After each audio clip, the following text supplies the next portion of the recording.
Novruz süfrəsinin əvəz olunmazı, mənim də ən sevdiyim şirniyyatlardan biri olan şəkəri buranın ən ləzzətli və ən asıl reseptini paylaşıram.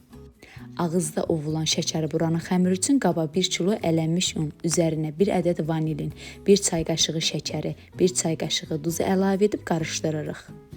Otaq istiliyində olan 380 qram çörəyağını əlavə edib umac edirik. Hələlik bir kənarda gözlədirik. 10% yağlılığı olan 200 qram xamanın üzərinə 2 ədəd yumurta sarısı, 1 bütöv yumurtanı əlavə edib qarışdırırıq. 4də 1 çay qaşığı mayanın üzərinə 1 yemək qaşığı isti su əlavə edib kənarda gözlədirik.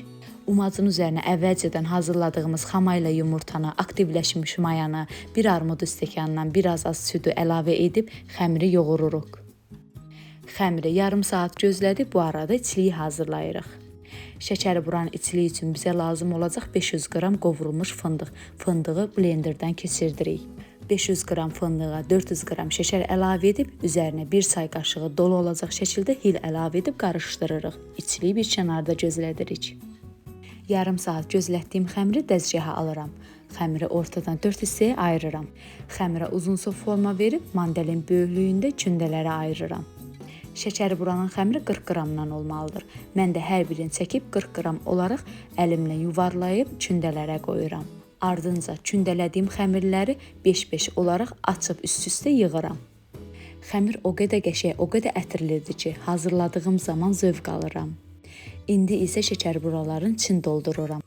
Kənarda su qoymuşam, əlimi suya bulayıb kənarlarına çəkirəm. 2 çay qaşığı olacaq şəkərdə ortasına qoyub üzərindən bastırıram. Kənarlarını bükdüyüm zaman yanıma mətbəx dəsmalı qoymuşam. Əlim içliyə dəyən zaman mətbəx dəsmalına silirəm ki, xəmirə içlikdən dəyməsin. Şəkər buranın yan hissəsində hava qalır. Yersiz qabarmaması üçün ora iynə ilə dəliklər açıram. Bunu etsəniz şəkər buranız yersiz yerə qabarmayacaq və hamar olacaqdır. Sona doğru yaxınlaşırıq. Burada barmaqlarımızın ən incildiyi məqamdır. Kənarlarını ehmalca bükürük. Elə bükmək lazımdır ki, bişən zaman açılmasın. O zaman xoşagəlməz görüntü olacaqdır. Gəldi ən sona şəkər buranın üzərinə naxış vurmağa. Bəlkə də mükəmməl vurmuram, amma ürəkdən çalışıram. İndi bəzi ağıllı insanlar yazacaqlar. Ay bu nə naxışdır, sən naxış vurmağı bacarmırsan. Buradan onlara bir söz demək istəyirəm. Bu yeni dizayndır, müasir naxış adlanır. Əsas odur ki, sevgi ilə bişirirəm. Onlar da ləzzətlə yeyirlər. Şəkər buraları əvvəlcədən isitdiyim 120 dərəcəli sobada 20-25 dəqiqə bişirirəm. Hazırlayacaq olan hər kəsə nuş olsun. Videonu bəyəndinizsə bəyən tuşuna basmağı unutmayın. O çərşənbəniz mübarək, süfrəniz bol bərəkətli olsun. Hələlik.